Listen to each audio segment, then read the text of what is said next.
lalat amin rusak, jembatan amin dieon. Tolong Muan Jokowi may lakonor amin embaon desa Pruda. Loni lalat amin itu ya. Agak pantian lang iko, lalat na rusak, lalat amin rusak, jembatan neon. Ini sekarang harganya berapa sih 1 kilo kopra ini? Kalau beli di sini 5.000 beli. Murah banget, Mak. Harapannya semoga dengan pemerintah bisa memperhatikan lagi anak saya ini, karena dengan beratnya seperti ini mungkin dari pemerintah bisa adakan bantuan atau apa begitu.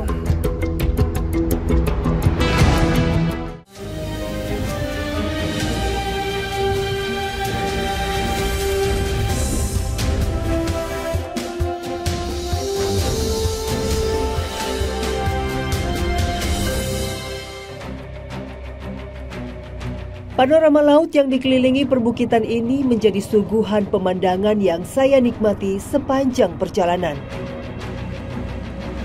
Membutuhkan waktu tempuh 2 hingga 3 jam dari Maumere untuk sampai ke Desa Pruda. Sebetulnya bisa lebih singkat jika menggunakan kapal cepat. Perahu yang saya tumpangi ini merupakan perahu nelayan dengan kapasitas mesin seadanya. Tak hanya itu, kondisi Laut Selatan yang memiliki gelombang tinggi juga menjadi salah satu tantangan berat bagi kami. Inilah perjalanan yang kami tempuh menuju Desa Pruda via jalur laut.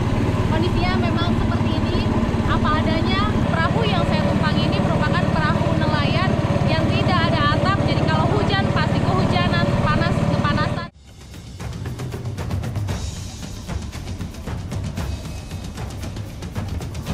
Saat hendak menepi, kondisi ombak membuat perahu kami tak bisa bersandar. Kami pun harus memutar arah dan mencari titik lain agar bisa menepi di tempat yang lebih aman.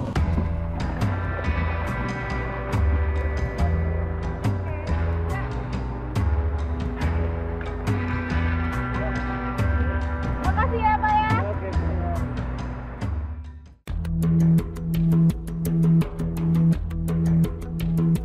Sejak lama, masyarakat percaya Indonesia merupakan negara yang kaya. Namun faktanya, masih ada jutaan orang yang hidup tidak sejahtera. Data Kementerian Desa, Pembangunan Daerah Tertinggal dan Transmigrasi sangat mencengangkan. Pada pertengahan 2022 mencatat, Indonesia bagian timur menjadi sebaran daerah tertinggal dengan angka yang tinggi melebihi 80%. Kondisi ini terjadi karena kesenjangan pembangunan ekonomi.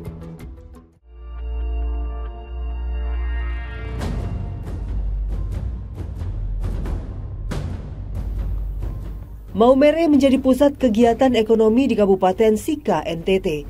Namun tak dapat menjangkau seluruh wilayah yang masuk dalam cakupannya. Hal inilah yang dirasakan oleh warga Desa Pruda di ujung selatan Kabupaten Sika. Desa dengan penduduk lebih dari 500 kakak ini menjadi perbatasan antara Sika dengan Kabupaten Flores Timur. Jarak menuju Maumere bisa mencapai 68 km. Sementara hanya berjarak 3 km saja dari Larantuka, Flores Timur. Hal ini pula yang membuat saya memilih jalur laut untuk tiba di Desa Pruda. Bapak, Ya, ini apa, Kak, Pak? kopra. Kopra. Ya. Oh, ini yang namanya kopra. Ya, Oh, ini mau dibawa kemana, Pak? ini mau timbang di Maumere. Dibawa ke Maumere? Iya. Naik sampan ini? Ya, sampai ini. Oke, hati-hati ya, Pak. Ya. Makasih. Kali ini tim Indonesiaku akan melusuri desa di ujung bumi Sika, Nusa Tenggara Timur, Desa Pruda. Jika ditempuh melalui jalur darat, desa ini berjarak 68 km dari Maumere. Sementara jika menempuh jalur laut akan memakan ongkos yang lebih mahal dan kondisi ombak tidak menentu. Salah satu hasil alam yang menjadi penghasilan utama warga di Desa Pruda adalah kelapa yang diolah menjadi kopra dan masih banyak hasil bumi lainnya yang memerlukan usaha susah payah dengan penghasilan tidak sepadan. Ikuti saya mengikuti langsung perjuangan warga Desa Pruda di ujung bumi Sika. Selamat datang di Indonesiaku.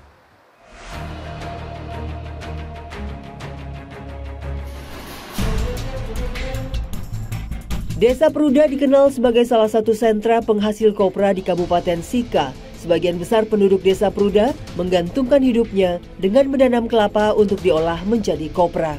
Namun ada juga yang memanfaatkan kelapa sebagai olahan lain, mulai dari minyak kelapa hingga makanan. Kelapa tumbuh di daerah tropis seperti di sini. Hamparan pohon kelapa ini rata-rata memiliki ketinggian mencapai 20 meter.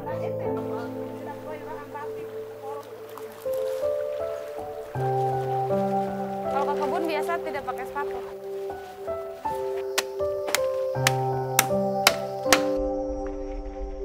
Meski ketinggiannya tidak main-main, pohon kelapa ini biasa dipanjat oleh Fadil saat membantu saudara-saudaranya mengambil kelapa di kebun. Tak perlu waktu lama, dalam hitungan menit dirinya berhasil memanjat dan memotong kelapa yang berada di atas.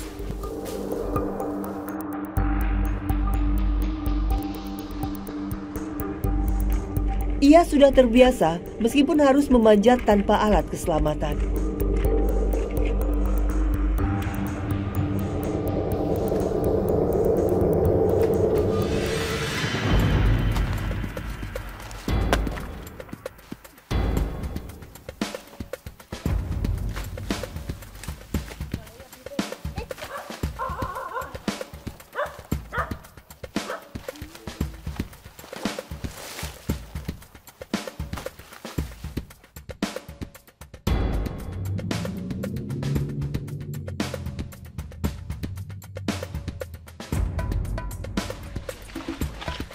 Ini kelapanya sudah terkumpul, mau dibawa ke rumah, nantinya diolah untuk menjadi minyak dan juga buat kopra.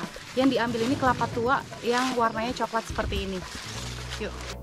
Kelapa yang bisa diolah menjadi minyak, kopra, dan santan hanyalah kelapa yang sudah tua berwarna kecoklatan. Kelapa tua bertekstur keras dan kulitnya lebih tebal. Teknik pengupasannya pun dilakukan dengan menancapkan buah kelapa di atas parang agar kulit mudah terkelupas.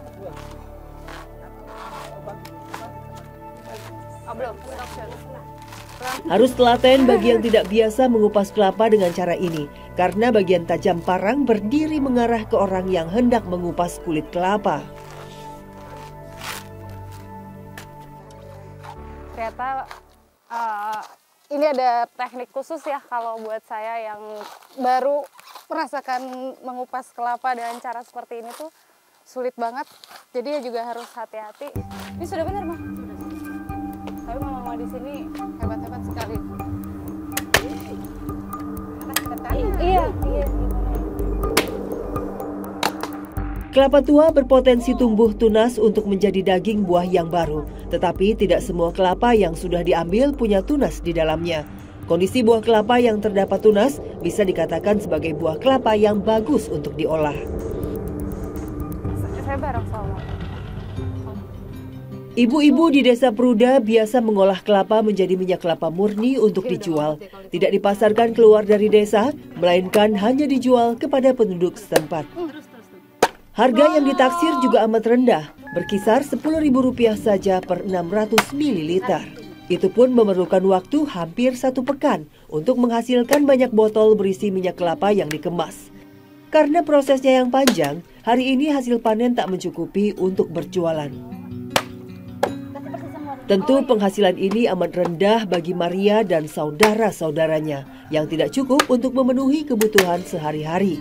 Mereka berharap perhatian lebih dari pihak berwenang agar bisa membantu dalam mengembangkan usaha rumahan seperti yang mereka lakukan. Ini biasanya kalau sudah diolah, itu lalu apa? Dijual atau Dijual untuk minyak goreng. Tapi ini minyak kelapa murni ya? Minyak kelapa murni yang ini. Kalau dijual itu harganya berapa, Mama? Harganya 10 satu botol.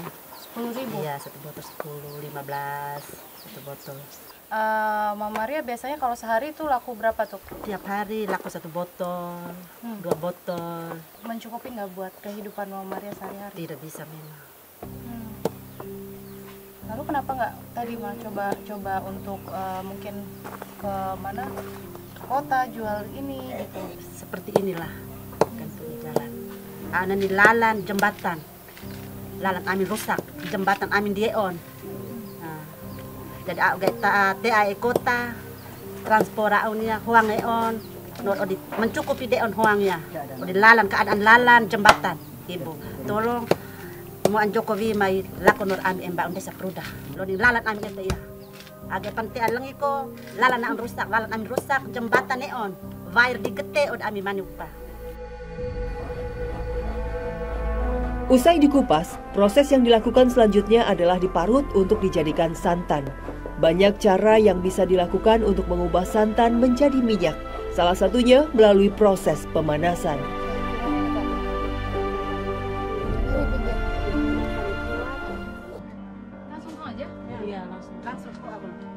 Minyak murni melalui proses pemanasan lebih mudah dibandingkan fermentasi. Prosesnya pun memakan waktu lebih cepat. Cukup dengan menyalakan api kecil dan membiarkan santan menguap, lalu terpisah dan hanya menyisakan minyak dan ampas. Ini tempatnya ini namanya tape. Tape ya, Maya?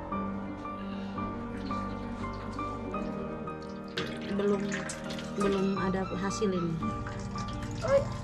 Nah, ini proses akhir untuk jadi minyak. Di tempat penyaringannya ini kita jepit seperti ini, lalu minyaknya turun menetes ke baskom. Hari ini minyak murni tidak dikemas untuk dijual karena jumlahnya yang tidak cukup. Memasak dengan minyak kelapa akan menghasilkan masakan lebih rendah kalori sebab prosesnya melalui penyulingan di bagian daging kelapa. Selain diolah menjadi masakan, hari ini kami membuat makanan ringan onde-onde kelapa. Proses pembuatan hanya dengan memeras kelapa yang dicampurkan dengan ubi. Lalu sudah bisa berubah tekstur menjadi adonan. Adonan onde-ondenya sudah jadi, bahannya tadi sederhana aja, hanya perlu gula, ubi, dan kelapa. Ini sekarang tinggal kita bulat-bulatkan aja.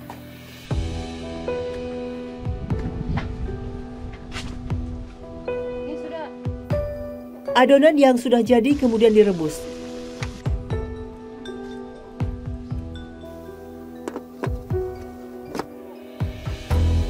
Lalu hasil olahan kami siap untuk disantap.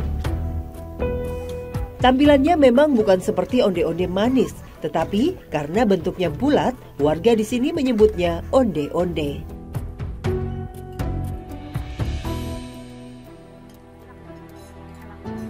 Onde-ondenya memang bukan seperti onde-onde pada umumnya, rasanya lebih ke ketan kelapa. Dan yang kita makan nih, sekarang emang semuanya berbahan dasar kelapa. Sayangnya belum dapat dioptimalkan gitu. Padahal snack-snack seperti ini bisa jadi UMKM dijual. Tapi mau bagaimana lagi? Harga di sini terbentur karena aksesnya yang jauh, jadi bingung juga mau jual kemana. Yang kita dapatkan hari ini dari kebun hanya untuk kita konsumsi aja.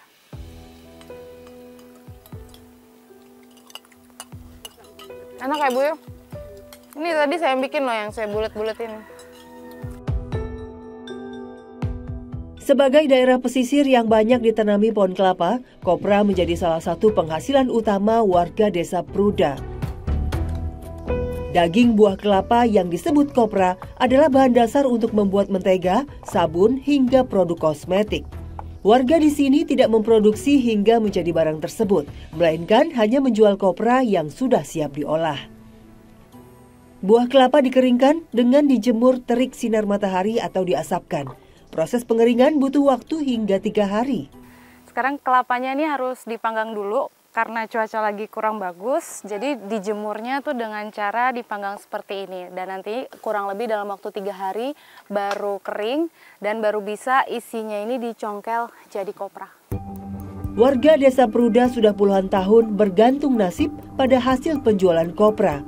Namun kini harga pasaran sangat anjlok, bahkan hingga Rp5.000 saja per kilonya. Padahal komoditas unggulan seperti kopra seharusnya bisa bersaing karena memiliki banyak potensi di sejumlah sektor industri.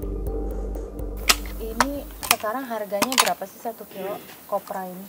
Kalau beli di sini ini 5.000, kalau di sana tuh 6,5. Murah banget, Mah. Itu mencukupi nggak buat kehidupan Mama Siti sehari-hari? Tidak bisa. Nah, hasilnya kurang ini. Kak.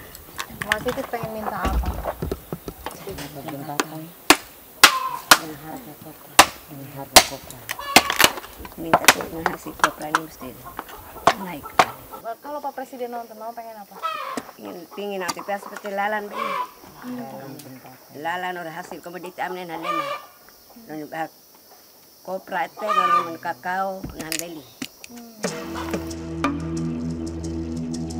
Sebagai daerah tropis yang subur, tanaman kelapa membawa berkah bagi warga. Satu jenis tanaman dapat menjadi beragam turunan kelapa yang diolah. Walau penghasilan yang didapat terkadang tidak sepadan.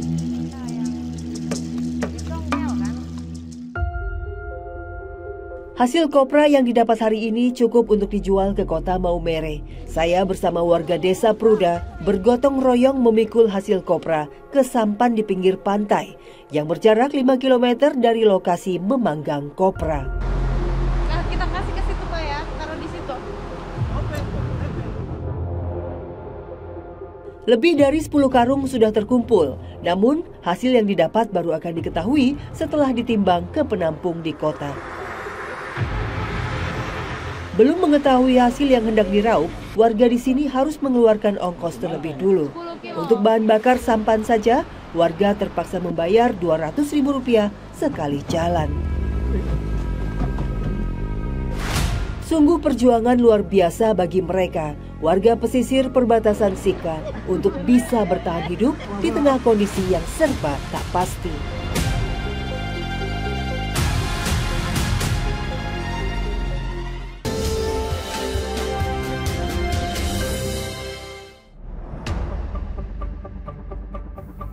Warga di daerah pesisir seperti Pruda memanfaatkan kekayaan lautnya sebagai sumber penghasilan atau nelayan. Bukan melaut dengan perahu besar, melainkan hanya perahu sederhana yang kapasitasnya kecil.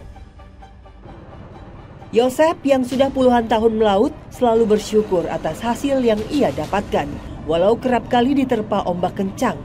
Pria Parubaya itu hanya bermodalkan sampan kayu tak beratap dan alat pancing sederhana. Lokasi kami memancing hari ini ke laut perbatasan Kabupaten Sika dengan Kabupaten Flores Timur. Lokasi ini dirasa menjadi titik melimpah ikan karena memiliki kedalaman ratusan meter. Jenis tangkapan bisa beragam ketika cuaca baik, namun sayang kali ini kami hanya mendapatkan ikan yang berukuran kecil usai 2 jam menanti ikan memakan umpan di kail. Kita baru dapat 1 ikan setelah sekian lama terombang-ambing di tengah laut nih, ikannya juga ikan kecil, namanya ikan nira. Ikan nira. Para nelayan di desa Pruda terbiasa dengan kondisi ombak dan cuaca laut selatan yang ekstrim. Mereka tak memiliki pilihan lain selain tetap pergi melaut meski hasil yang didapat tidak menentu. Itu biasanya nanti Bapak ikannya di apa? Dijual? Dijual. Itu ampan borong tunggu di pantai ini. Oke, ada harganya berapa sekarang Pak ikannya? Dihitung per kilo atau gimana? Oh, hitung pakai ekor. Oh, per ekornya. Per 1 ekor. ekor berapa biasanya? Kalau 10 ekor itu 20.000. 20.000. Bapak pernah nggak mendapat bantuan dari pemerintah nelayan di sini? Pernah Kak? Tidak pernah. Tidak pernah. Sama sekali. Hari ini Yosep dan nelayan lain hanya mendapatkan Rp50.000 usai menghabiskan setengah hari di tengah derasnya arus laut. Pembeli biasanya datang dari luar Pruda demi mendapatkan ikan dengan harga murah dari para nelayan. Sungguh ironi.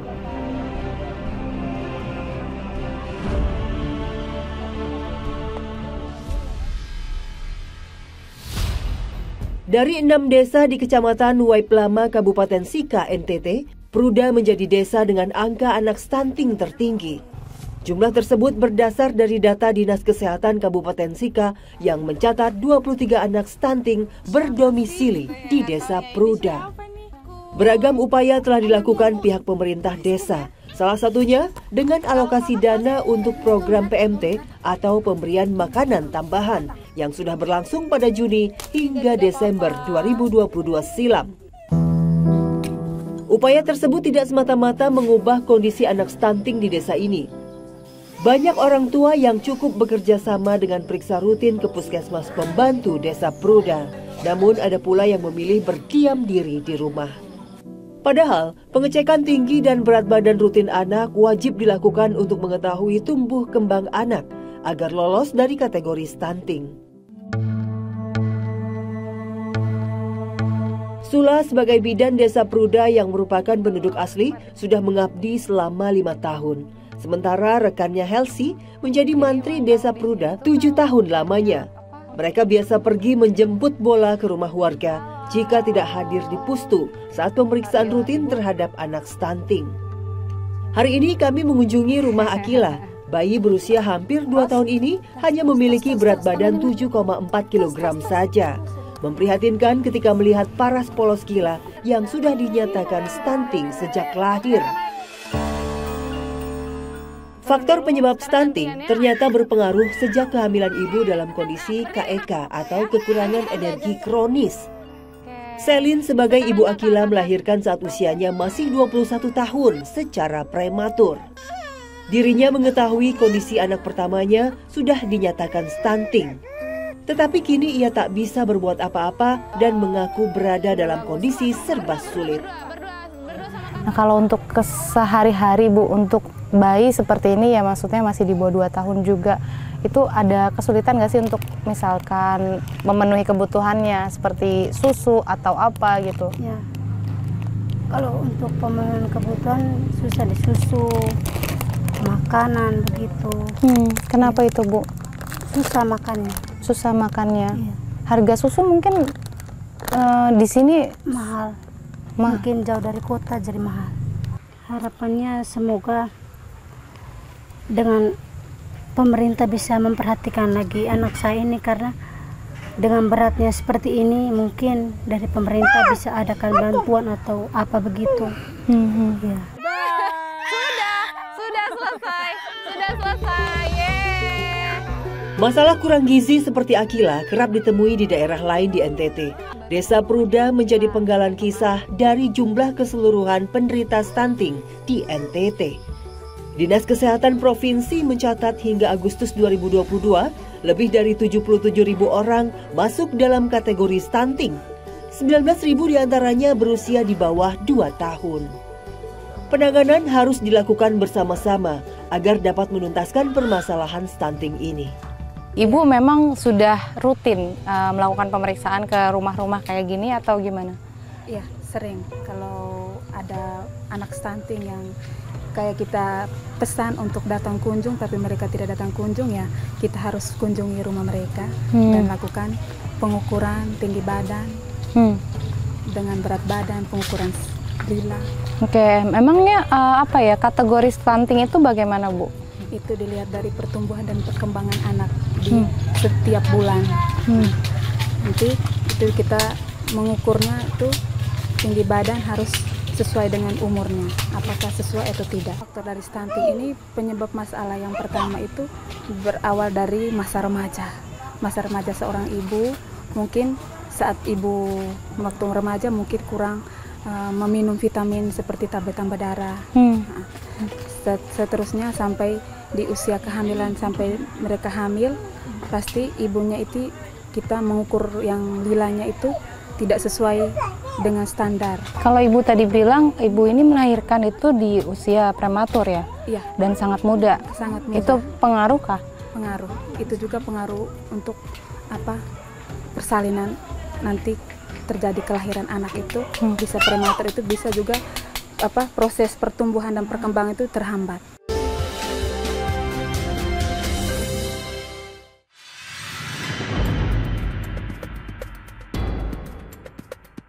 Desa Pruda menjadi daerah tropis subur dan sangat cocok ditanam tumbuh-tumbuhan yang bijinya kerap dimanfaatkan seperti kemiri. Masa panen yang berlangsung 2 kali dalam setahun membuat hamparan 2 hektar pohon kemiri di sini menjadi salah satu sumber penghasilan warga. Namun sayang, ibu-ibu yang biasa mengambil kemiri hanyalah buruh yang diupah dengan pendapatan Rp30.000 per harinya. Mama Leda, di sini kebun kemirinya tuh berapa luas sih? Yang sekitar sini 2 hektar lebih, Bu. 2 hektar lebih ya, luas ya. Iya, luas. Nah ini kalau sekali panen, biasanya bisa dapat hasilnya berapa tuh? Biasanya di sini pakai karung. Kita tidak hitung. Biasanya hitung apa kilonya itu mesti kita timbang dulu. Baru kita tahu apa jumlah kilonya itu. Kalau kami biasanya hitung pakai karung. Ada yang 50-an karung. Kalau tidak ada yang 10 begitu. Itu sekali panen? Panen, iya sekali panen. Waktu panennya kapan aja tuh Mama? Iya di bulan 9 panen pertama. Tidak di bulan berikutnya di bulan 2. Nah, bulan pertama di bulan 2, keduanya bulan 9. Oh oke. Ini termasuk lagi mau panen berarti Iya, ya? iya ini bulan panen sudah. Oke. Nah kalau 1 kilonya sekarang harga kemiri itu berapa? Untuk sekarang standarnya 27.000. 27.000. 1 karung atau 1 kilo? 1 kilo. 1 kilo. Iya, tapi tidak paten harganya. Harganya tergantung dari musim. Dengan buahnya, kalau memang buahnya lebat, mereka kasih turun harga. Kalau seandainya lebat, ya lebat mereka kasih turun harga. Kalau lagi jarang malah harganya agak naik. Iya. Selama ini dari hasil panen kemiri itu mencukupi nggak sih buat kehidupan ibu-ibu nih sehari-hari? Ibu minta maaf, tidak bisa memenuhi kebutuhan. Karena tergantung musim tadi. Satu tergantung musim, yang kedua kita kan disewa. Jadi sesuai dengan mereka beri.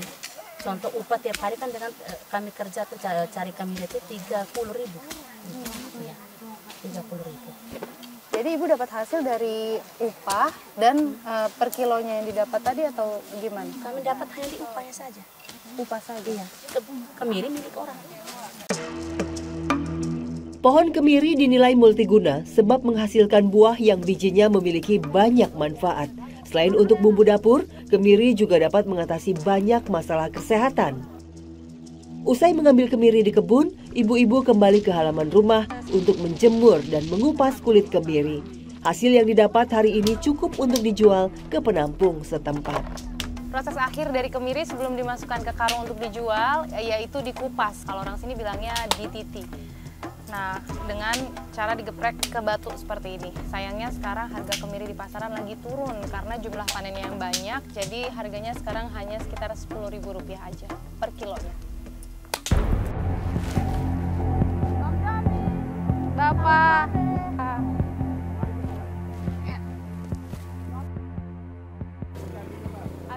Hari ini kami mendapat 7 kilo kemiri yang hasilnya akan di-store sebesar Rp70.000.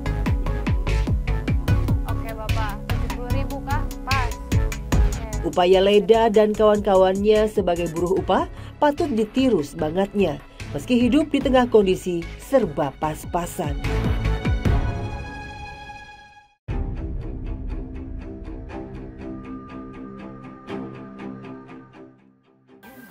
Hasil komoditi yang ada sekarang ini, yang menjadi kendala itu adalah harganya.